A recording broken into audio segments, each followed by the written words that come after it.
All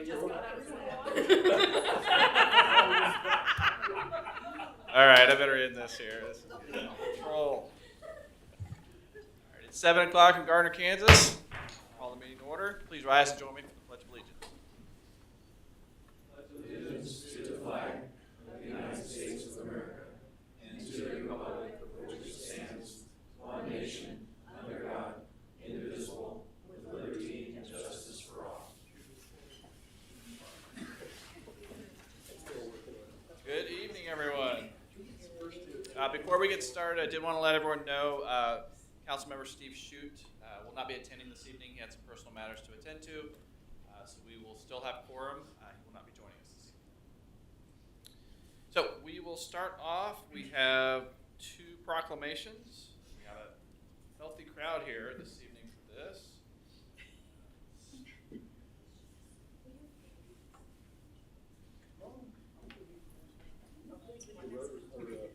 Which one's first? Chamber. We're doing chamber first.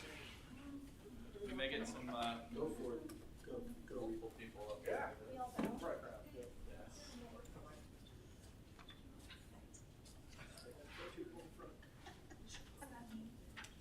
And I'll read the proclamation, and then you can each give your speeches you prepared for this evening. So. I'm gonna go sit down. Whereas Chambers of Commerce foster stronger, more vibrant communities by advocating for priorities to promote economic prosperity, boost quality of life, and create access to meaningful employment and opportunity for all residents. Whereas Chambers of Commerce are champions of communities serving as a trusted resource for businesses, residents, and other stakeholders. And whereas Chambers of Commerce create catalytic community partnerships to build resilient economies and promote community-wide prosperity. And whereas Chambers of Commerce strive to address the community's top challenges and greatest opportunities through bold leadership and innovative problem solving. And whereas the Gardner Chamber of Commerce was incorporated in 1975 and supports and represents local businesses through advocacy, events, and marketing, and promotes local tourism through various regional organizations. Now therefore be it resolved that I, Tom Winters, Mayor of the City of Gardner, Kansas, do hereby proclaim October 19, 2022 as Support Your Local Chamber of Commerce Day. The City of Gardner, and encourage residents and businesses to learn more about the Chamber, its impact, and support local businesses. We have our Chamber Director here today, Jason. Appreciate it. Any words? You're kind of new on the job here a few months I in. am. It's been fantastic. I really appreciate the opportunities, and I want to say thank you to staff that's here, and obviously you've got members as well, so I appreciate everyone's support, and obviously the city's a partner of ours as well. We appreciate you as well. Absolutely, yes. Strong supporter of the Chamber. Been a member for a number of years, so very good. Much appreciated. Thank you. Thank you. We do have some Chamber board here as well. Like this. Tim Miller on the board, American Family Insurance here for 11 years. Stacy Rogers, staff member. Alyssa Petrick, staff member. Barbara Coleman, and is ambassador. Raven Matthews, also an ambassador. Thank you. Thank you all. Appreciate it.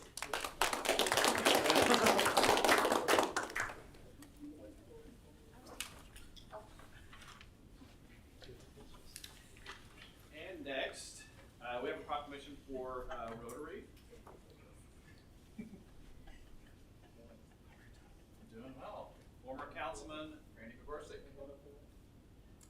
Whereas Rotary International, founded on February 23rd, 1905 in Chicago, Illinois, USA, is the world's first and one of the largest nonprofit service organizations. And whereas Rotary is a global network consisting of over 1.4 million members in more than 46,000 clubs in 221 countries, geographical areas unite to take action to create lasting change in communities across the globe. And whereas the Rotary motto, service above self, inspires members to provide humanitarian service, follow high ethical standards, and promote goodwill and peace in the world. And whereas Rotary in 1985 launched Polio Plus, and in 1988 helped establish the Global Polio Eradication Initiative, which today includes the World Health Organization, U.S. Centers for Disease Control and Prevention, UNICEF, and the Bill and Melinda Gates Foundation, and Gavi, the Vaccine Alliance, to immunize the children of the world against polio. And whereas polio cases have dropped by 99.9% since 1988, and the world stands on the threshold of eradicating the disease. And whereas today Rotary has contributed more than $2.6 billion in countless volunteer hours to protecting nearly 3 billion children in 122 countries. whereas Rotary is working to raise an additional $50 million per year, which will be leveraged for maximum impact by an additional $100 million annually from the Bill and Melinda Gates Foundation. And whereas these efforts are providing much needed operational support, medical staff, laboratory equipment, and educational materials for health workers and parents. And whereas in addition, Rotary has played a major role in decisions by donor governments to contribute more than $10 million to the efforts. Whereas there are 53 members of the Rotary Club in Gardner who sponsor service projects to address such critical issues as poverty, disease, hunger, literacy, and the environment in our local community and abroad. And whereas Gardner Rotarians have committed their time, talent, and treasure to continue support of Polio Plus until polio is finally eradicated from the earth. Now therefore, be it resolved that I, Todd Winters, Mayor of the City of Gardner, Kansas, do hereby proclaim October 24th, 2022 as World Polio Day. Do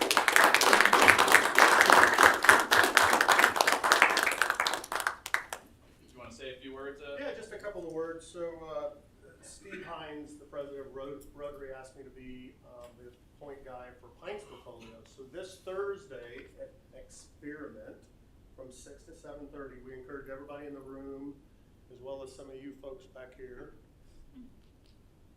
to come out and have a beer with us.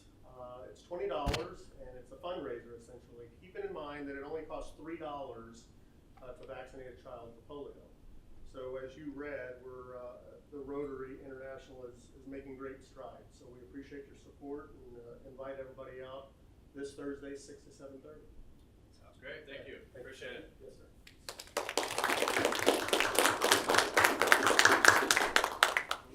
You're welcome. Put it over your tab.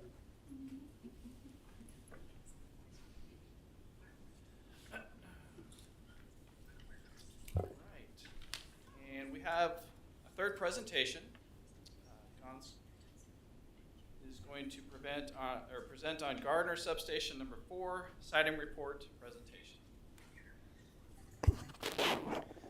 Good evening, Mayor, Council. Before we get to the actual presentation, I want to give you a little background. On February 21st, 2022, City Council approved a contract with Olson for the site location and preliminary design of substation number 4.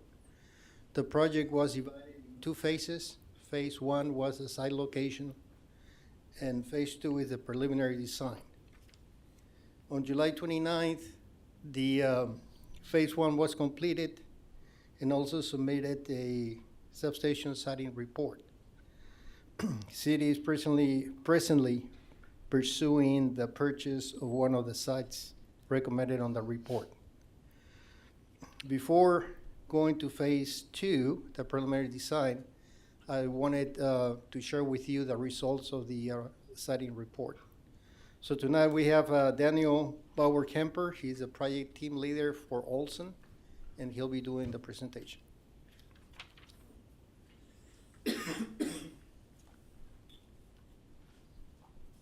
Hello, Mayor, Council. So I'll be going through this presentation, and hopefully I'll be able to use this appropriately. As he said, this is the City of Gardner Substation number 4 siting report, and I'm going to try and keep this discussion as simple and straightforward as possible. Appreciate that. Does this work? Should. Okay, so I'm hitting right button, down button, left button, all sorts of buttons.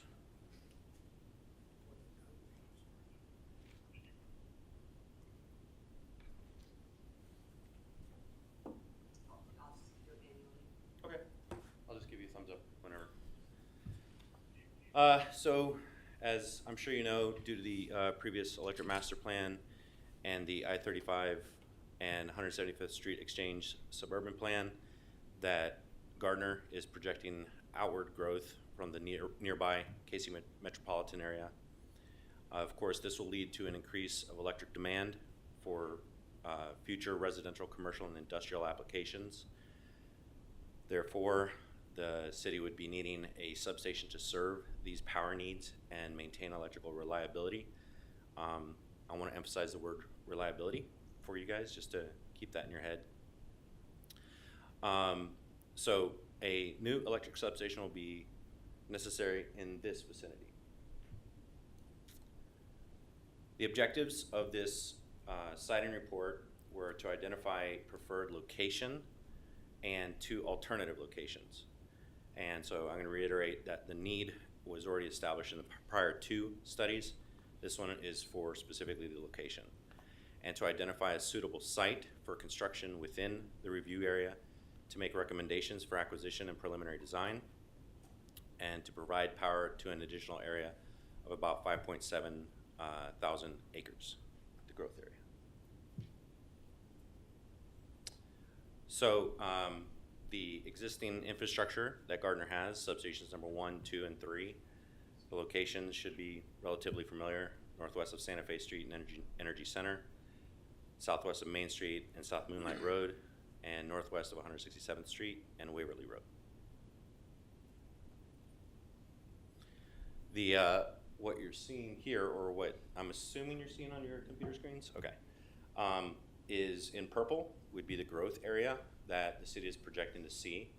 The siting area, of course, was chosen due to logistics that I'll speak more towards. I do want to point out one line in particular. You'll see that blue line, Evergy 161 kV. At this point, I'd like to say, I would like for you to note actually point number 2, that modifying a 345,000 volt line for transmission crossing would be cost prohibitive.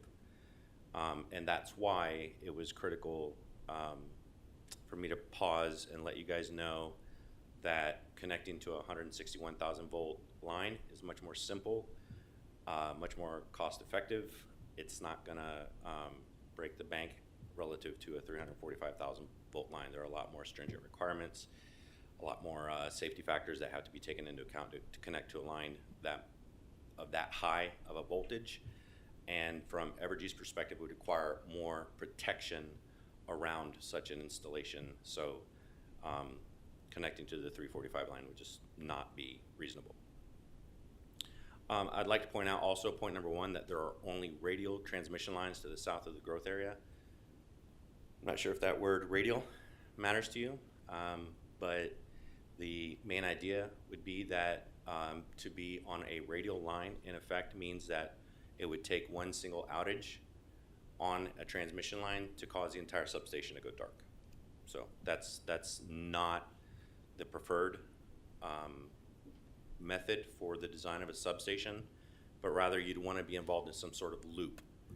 And that location in the highlighted area is closest to loop type facilities. One in particular allows for the possibility of a future loop design. Next slide, please. So I'll just go through a few of the disadvantages of radially fed substation that would be located south of the growth area. This is why this was completely eliminated. It would be difficult to construct due to dense residential development south of substation number 1. There would be pole height restrictions based on the proximity of the airport. You'd have to cross the interstate, and it would possibly cross over or under Evergy's existing 161 kV transmission line and require additional permitting. So that's why that was ruled out. Next slide, please. Advantage of interconnection with the existing Evergy 161 within the project area: it increases reliability. That's the primary driver. This is also something that's fleshed out in NERC criteria. The National Electric Reliability Council speaks to that. Being on a radial is the worst case scenario. Being on a single circuit radial, worst case scenario. Being in a loop is a much better and desirable situation. Cost efficiencies in delivering the overarching project without new transmission line builds were something that was considered. Interconnecting with Evergy at another location reduces the dependency on substation number 1. Substation number 2 for the city's source of transmission power. Evergy owns a number of distribution lines in the growth area that provides advantages as well. Building new distribution lines from the new substation and tying into the existing distribution facilities is desirable. So if you think of transmission in the terms of the macro grid and distribution in terms of the micro grid or the more residential area, In both cases, you want to be able to connect into existing facilities to create loops whenever possible. So whether I say distribution loops or transmission loops, it's the same logical idea. New distribution lines out of the preferred sites that we're looking at can provide, as I said a second ago, redundant back feeds in case of outages at the other 3 substation locations. We did look at environmental permitting. I am not an environmental permitter, so I hope you'll have a little grace on me in any particular questions.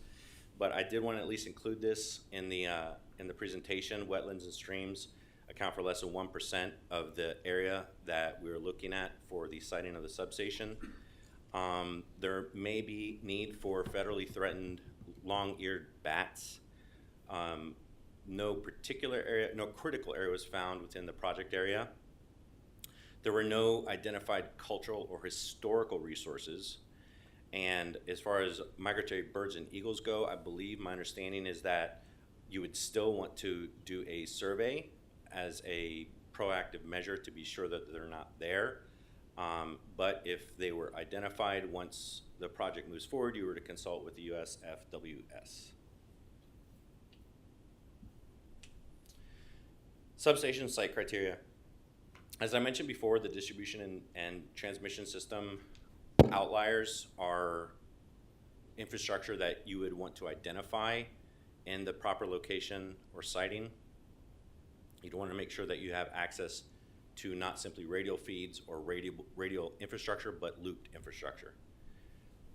Surrounding land use and zoning is part of the criteria, whether or not it's constructible, if permitting is complex, what are the environmental impacts, what are the land and property rights, the site access and transportation, do you have to build roads or any other heavy infrastructure, and what are the overall construction costs. All these criteria were reviewed during the course of the study. I'm going to ask if we can skip actually to the punchline, and then I'll go through a little bit of each individual site. So if we could just fast forward about 4, continue, about 4 more. Keep going, keep going. All right. So I'm not going to talk about the individual points to the left right now. I wanted to make it as easier on your world as possible to see basically whether it was good, fair, or poor for each one of the locations based on the criteria that I just went over.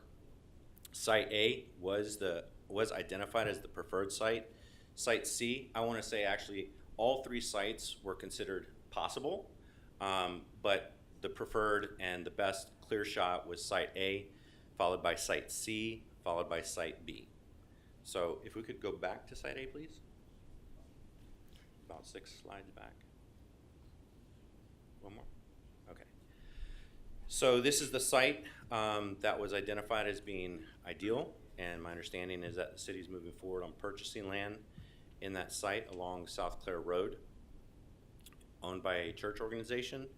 I witnessed the negotiation process. It seemed to go well. My understanding is that a good price was reached, and everybody seemed to be pretty happy with the negotiation process. This was designated in the previous study in 2016 as being a high-density residential area, so critical. And then, as I'd mentioned before, on a technical level, as far as transmission lines go, this is near a 161 kV transmission line, which is optimal. And public land records show that Evergy currently owns an easement on the east side of this property for a future 161 kV transmission line, which would provide that redundancy I was speaking to earlier. Go to the next slide. I think I'm not going to read all these words. I think that would be pretty cumbersome. I always ask to keep this somewhat brief. Let's go to Site B, and I'll just hit the larger points. Like I said before, Site B was not found to be particularly wrong. It was located central to the growth area, and there were some designations for light industrial zoning for future use on the land. Next slide, please.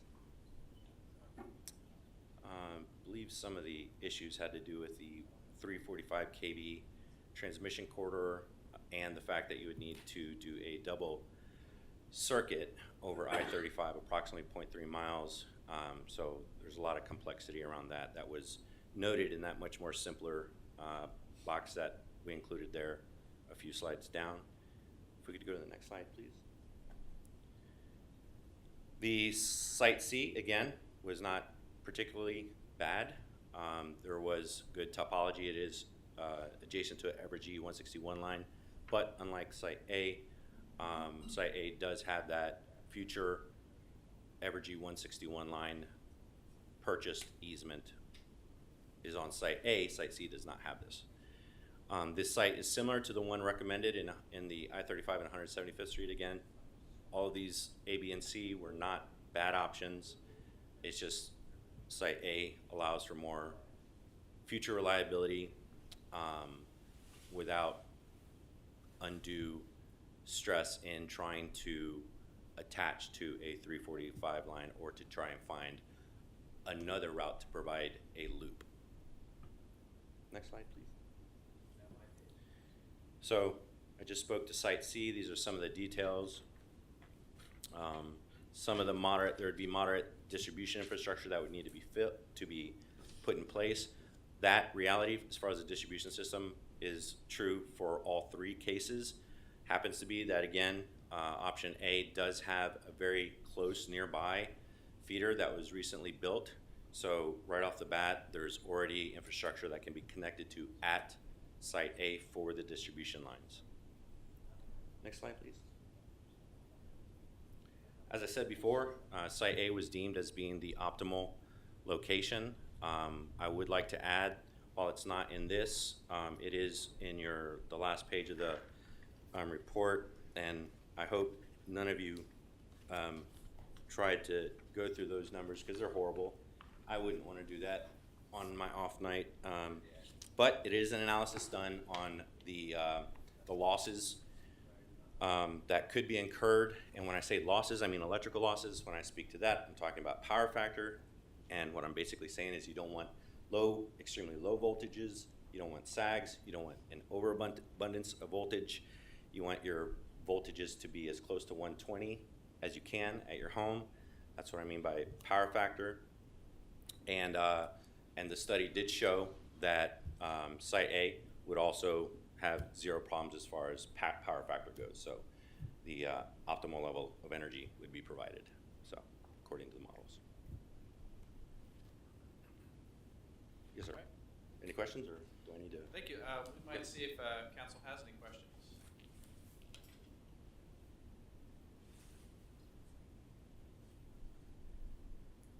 You want to talk about power factor? I'm wide open. I read it twice. We're good. Okay, thank you. Thank you very much. Thank you. Thank you, sir. Good report. Thank you. So,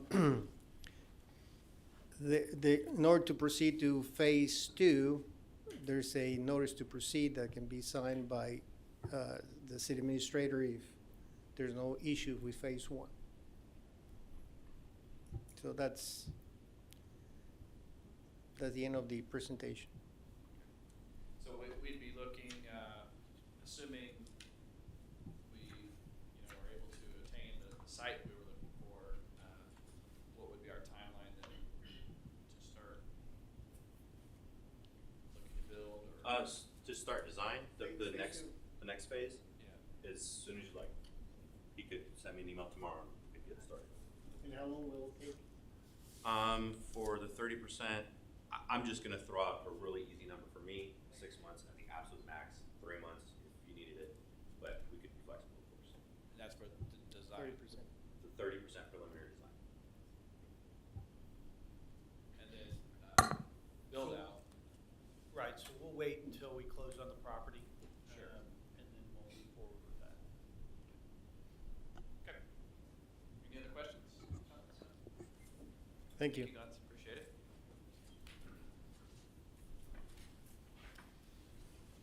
Okay. That ends our presentations for this evening. We have no public hearings. We'll move to public comments. At At this time, members of the public are welcome to use this time to make comments about city matters or items on the agenda that are not part of a public hearing. If you wish to come forward, please limit your comments to 5 minutes or less. There is a 5-minute time clock to your left. No profanity, no personal attacks.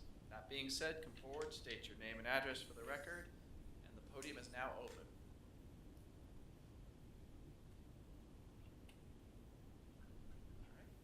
No one coming forward. We'll move to consent agenda. Do I have a motion to approve the consent agenda? So moved. Sorry, is there Second. I apologize. Would anyone like to remove an item from the consent agenda? Is there a motion to approve the consent agenda? Motion D. Second. Second, Ween, that we approve the consent agenda. All in favor say aye. Aye. All opposed? Abstain? Consent agenda passes. Nothing on planning and zoning consent agenda. Committee recommendations. Committee recommendation number 1. Consider adopting an ordinance approving and rezoning from C2 General Business District to CP2 Planned General Business District and associated preliminary development plan for potential self-storage development. Good evening, Mayor and members of the council. As noted, this is an application for rezoning and preliminary plan development plan. With those, we are going from a general business commercial district to a planned district. As you've noted before in other cases, that's where the associated development plan comes from, and the plan becomes part of the regulatory process for future use of the property. With that in mind, this is a parcel of property that's located on Santa Fe Street. It's about 1,500 feet west of Cedar Niles Road. It's between the utilities building, the service building that's located on the north side of Santa Fe, and the TradeNet building. In there, it's approximately 5 acres of land, and it has also got an associated project with it, that being the final development plan and the administrative plat process that'll go on simultaneous to this. The Planning Commission heard this case on September 26th. It held its public hearing. No one from the public spoke for or against the project. The applicant's representatives were there to discuss the project with the Planning Commission, and the Planning Commission had recommended approval of the rezoning and the preliminary development plan with 5 stipulations. Those stipulations refer to deviations. There are 5 deviations that have been requested as well. Those deviations are primarily having to do with the positioning of the drive and access area on the property. Also, we are waiving the requirement of a sidewalk on that north side of Santa Fe Street. So as we were looking at that, there are no sidewalks on that side of Santa Fe. The residential property on the south side, that's where we're getting sidewalks to connect the commercial to the residential area. Also, we waived a requirement for a primary feature, a primary entrance feature on the north side of the buildings. If you think about this, there are 3 buildings that are part of this project. They run north and south, so there's a facade that faces 56 Highway on 3 of the buildings. Those would have required primary entrance features as well as the buildings on the south side. So they're doing the primary entry features on the south side, which is the major entrance for the building, but not on the north sides of those buildings. So that was also a deviation requested. Transparency requirements were also, there's some waivers there. On some of the facades, they have exceeded our standard of 30%. On others, they're slightly lower than the 30%, so we felt that was an equal trade-off. At the end of the day, we're getting the transparency we need. Again, there's greater transparency on the south side, which is where you'll see the bulk of the business and the entry into the property. And then finally, the other deviation had to do with the buffer landscaping requirements. One of the unique features here is that they're going with a native vegetation cover on this property versus the turf that you may be used to, where you have turf and irrigation. This will be more of a native landscape that will have a different management practice to it than what you're used to seeing there. The other set of stipulations, one has to do with the administrative approval of the administrative plat, so that'll be required as part of this. The third is that all construction plans and public improvement plans be submitted and approved, and that they meet all the technical specifications of the city before we release the plat for recording. The fourth one has to do with stormwater management. This will have a shared detention facility. It's associated with the TradeNet building property, so both properties will be served by that. As part of that also, We are wanting to make sure that the plat records that they're meeting the BMP requirements, which is our best management practices for stormwater quality. The City of Gardner is getting more particular about those requirements and making sure that those are part of the development moving forward. And then the fifth stipulation has to do with the fact that this development process will also have to go before the Airport Commission and the Board of County Commissioners. So number 5 on the stipulation list simply indicates that that's a process that'll have to be met. With that, the staff and the Planning Commission are recommending approval of the rezoning with the associated preliminary development plan and recommending that you adopt ordinance number 2750, which reflects that change. Stand ready for any questions. Thank you, Dave. We'll open it up to, are there any questions? Public? Council? Questions, comments, concerns? Dave, when you talk about the landscaping being different, are you referring more towards like rain garden, it's mostly rock, or more towards like buffalo grass? No, it'll be more like native grasses. So it won't be necessarily just buffalo grass. It's a mix. It's a seed mix. So it'll be taller than what you're normally used to seeing. And it won't be mowed as frequently, and it also does not have as much water requirement. So it's kind of a seed mixture. It's not necessarily just one type of grass. That's my understanding. I think it certainly fits the character of the other storage areas there, facilities. Yeah, and that's why we kind of felt comfortable with this approach to the landscape. It will be a little bit different in the sense we might hear something from people who say, well, how come that's not being mown? And we'll have to, kind of address that with folks.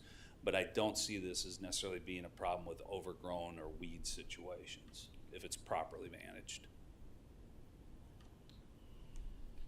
Further questions?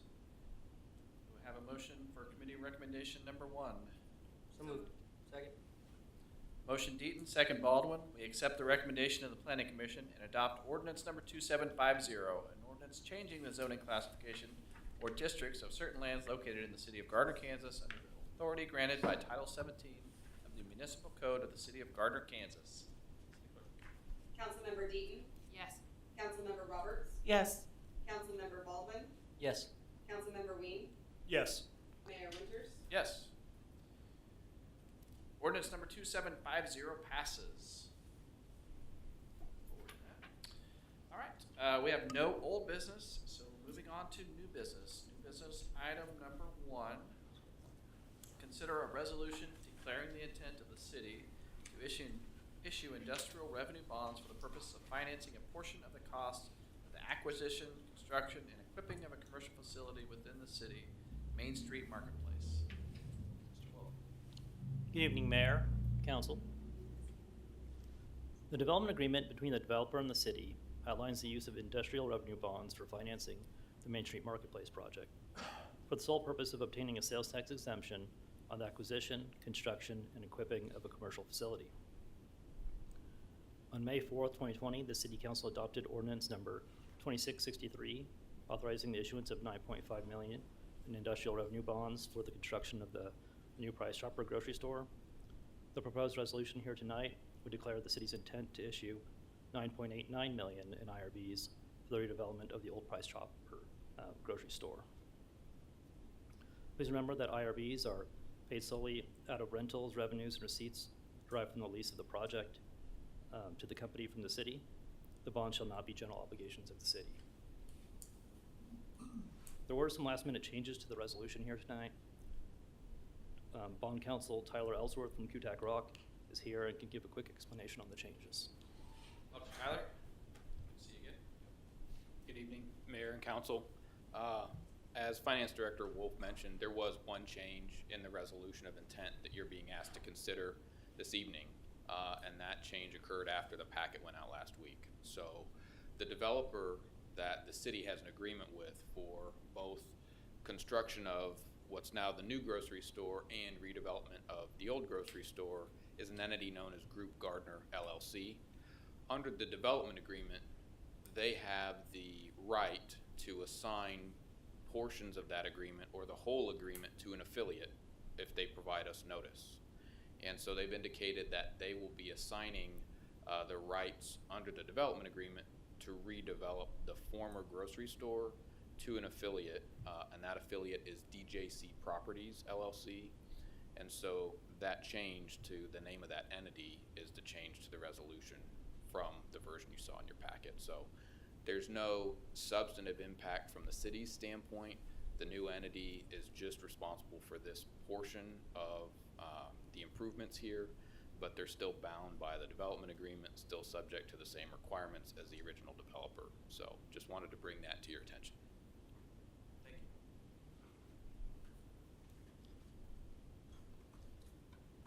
It's staff's recommendation that you pass the resolution.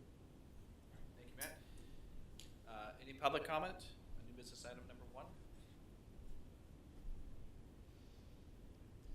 Council, any questions or comments?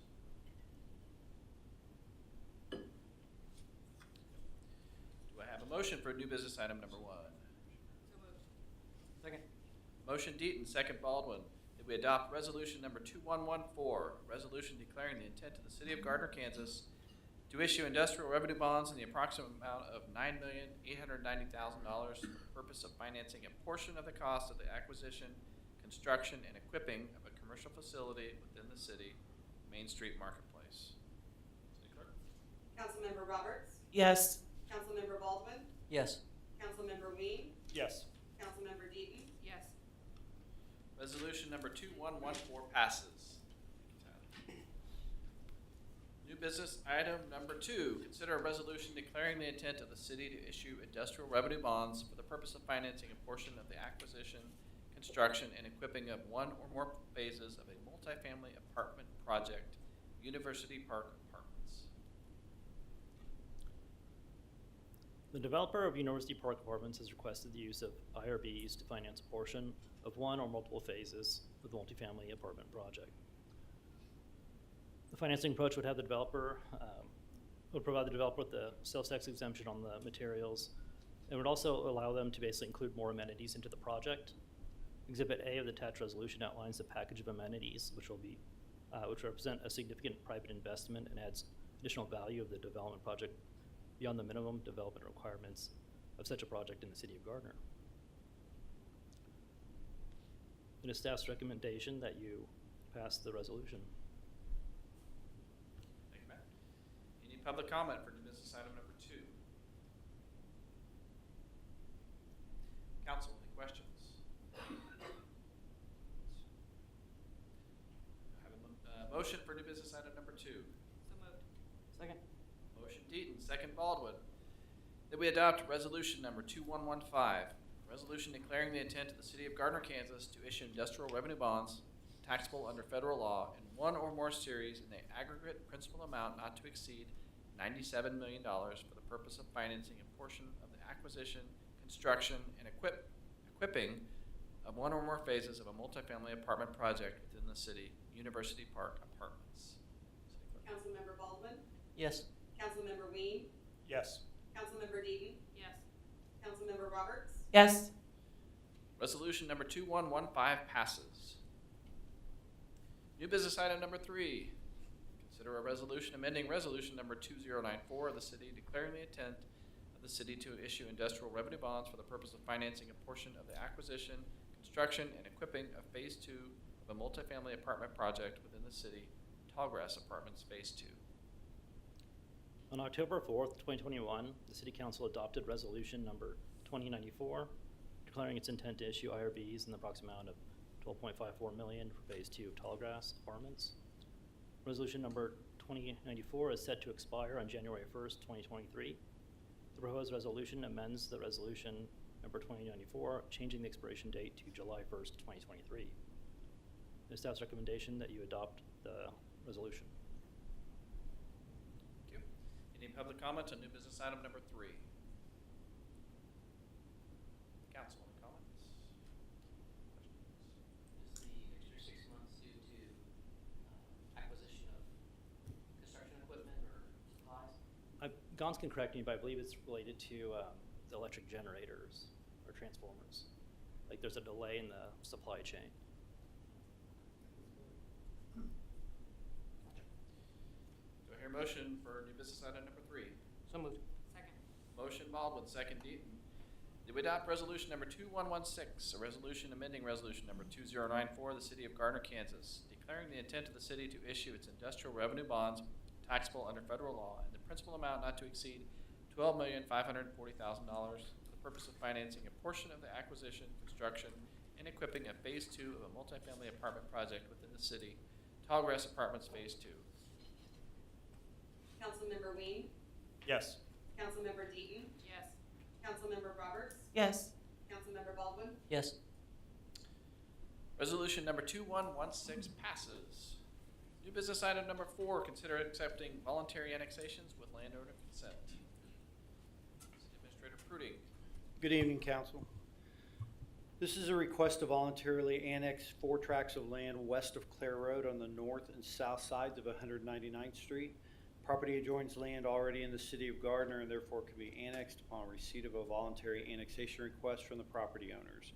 The annexations will take the city's boundary on 199th Street over to Clare Road.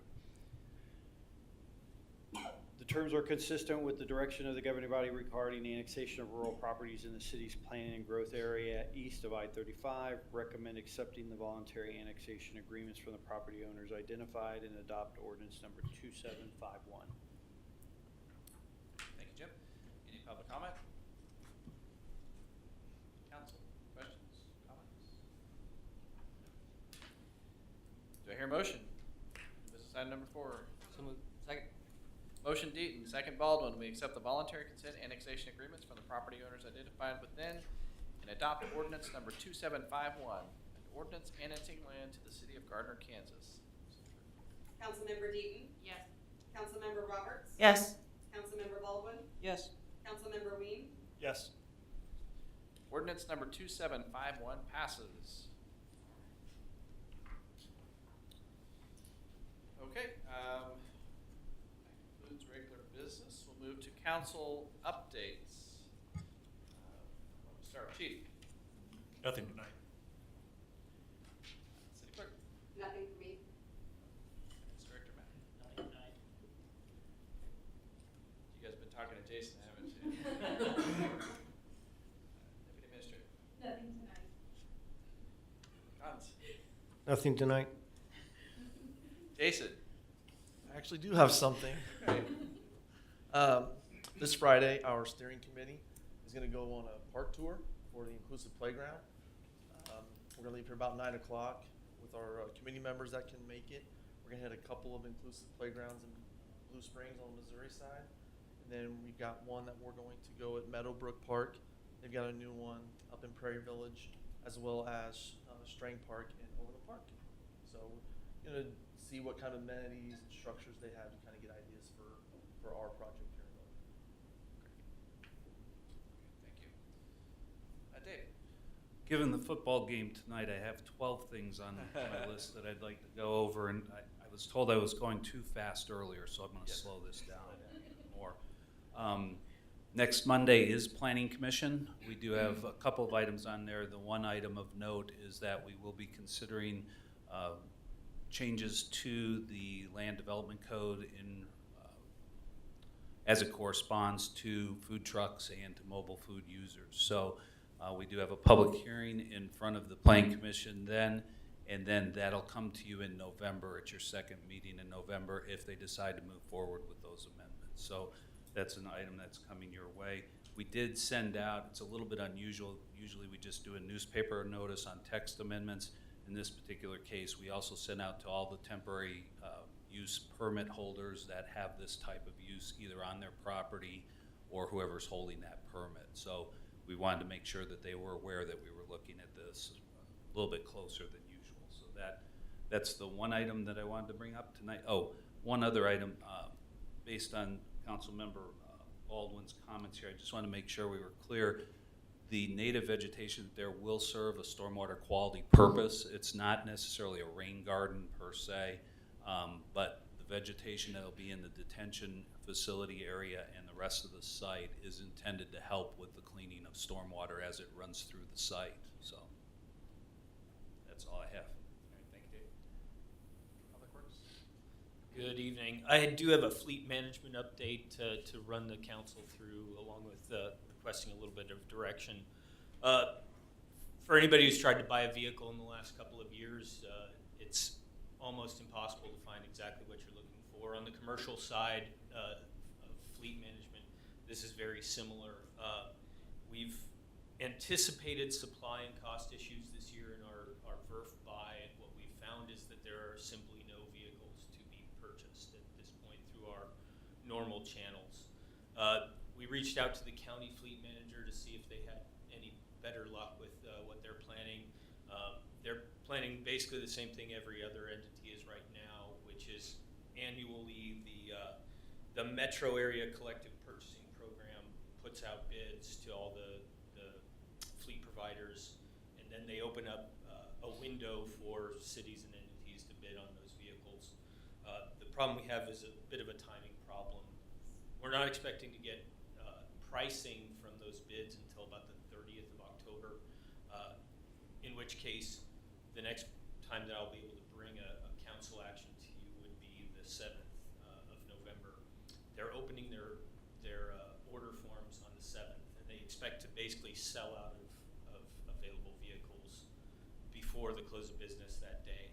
I guess what I'm really asking here is to seek consensus from the council to place the order on the 7th with a council action to follow that night for actual approval. The intention would be to order vehicles up to kind of the VERF program fund balance that we have, or as close as we can get, based on the fact that this is probably the only opportunity we have to put an order in kind of wholesale for the next year or so. So just seeking some guidance on that. So these are already vehicles that we budgeted for, committed to, according to the program. Correct. So it would be vehicles that in priority order based on the replacement criteria within our overall vehicle and equipment replacement program. And we would go worst to first until we run out of funding. And this is primarily light to heavy passenger vehicles and trucks. We don't have a problem finding equipment, so there's some equipment purchases and ordering separately, but passenger vehicles and just commercial vehicles in general very hard to find right now. And you have a pretty good idea of what you're specifically going to be bidding on or looking for?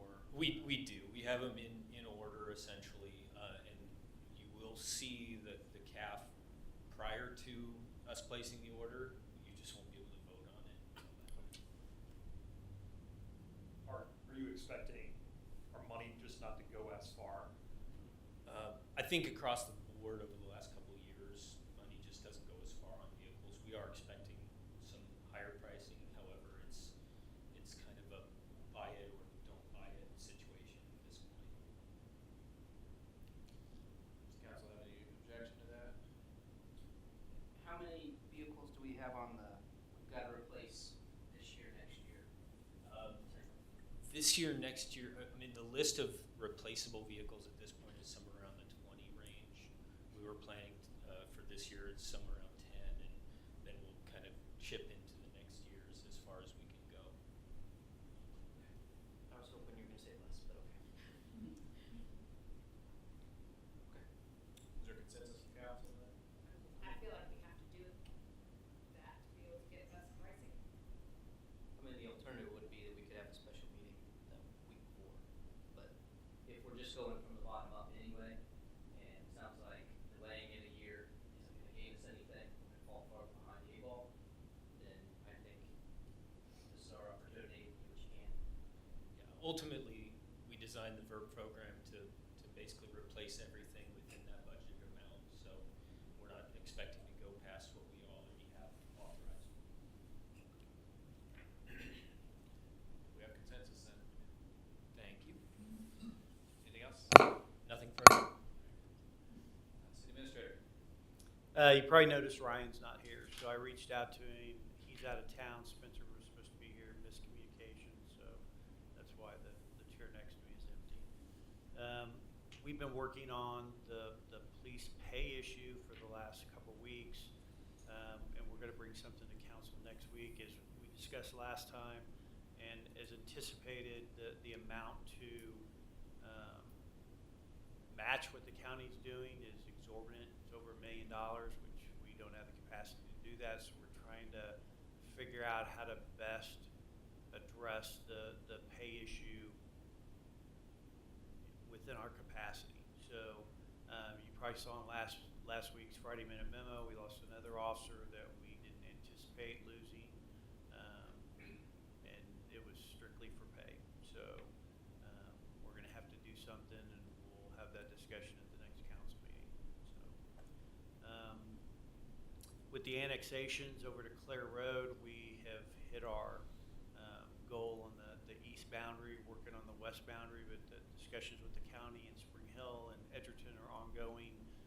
We're getting traction on getting something put together where everybody's going to be in agreement on how we do it, what streets we post, and the circulation around the area. So we're working hard at that. When we get, the goal is to get all the properties or get a continuous track to Gardner Road, and I'm working on that now. So hopefully in the next month or two, we'll get that done and we'll be ready to move forward with shutting it down to truck traffic. So, and that's all I got. Thank you, Jim. Councilman Wayne. He beat me to my question. I was going to try and help out Steve since he's not here and ask a question, but he beat me to it. So. Nothing tonight, thank you. I don't have anything. Thanks for asking. Council President. Jason, on your tour, is there any chance you could add the stop at Olathe next to the Olathe Library in that brand new park, just east of the Coles off Santa Fe? I'm pretty sure that one, at least Variety KC was instrumental in working with their disability committee to put that one in. So I know it's one of the newer ones and has a lot of features. Yeah, let me look. We kind of laid it out based on time, trying not to, hit as many as we can, but try to get back here at reasonable time. I can talk with AFCO and kind of look at the schedule and see, because I'm not sure exactly where the couple on the Kansas side are and how it maps out with our route, but that's something I'll look at. That's all I have. And I have nothing as well, so we have no executive session. Motion to adjourn. So moved. Second. Motion Deaton, second Alden, that we adjourn. All in favor say aye. Aye.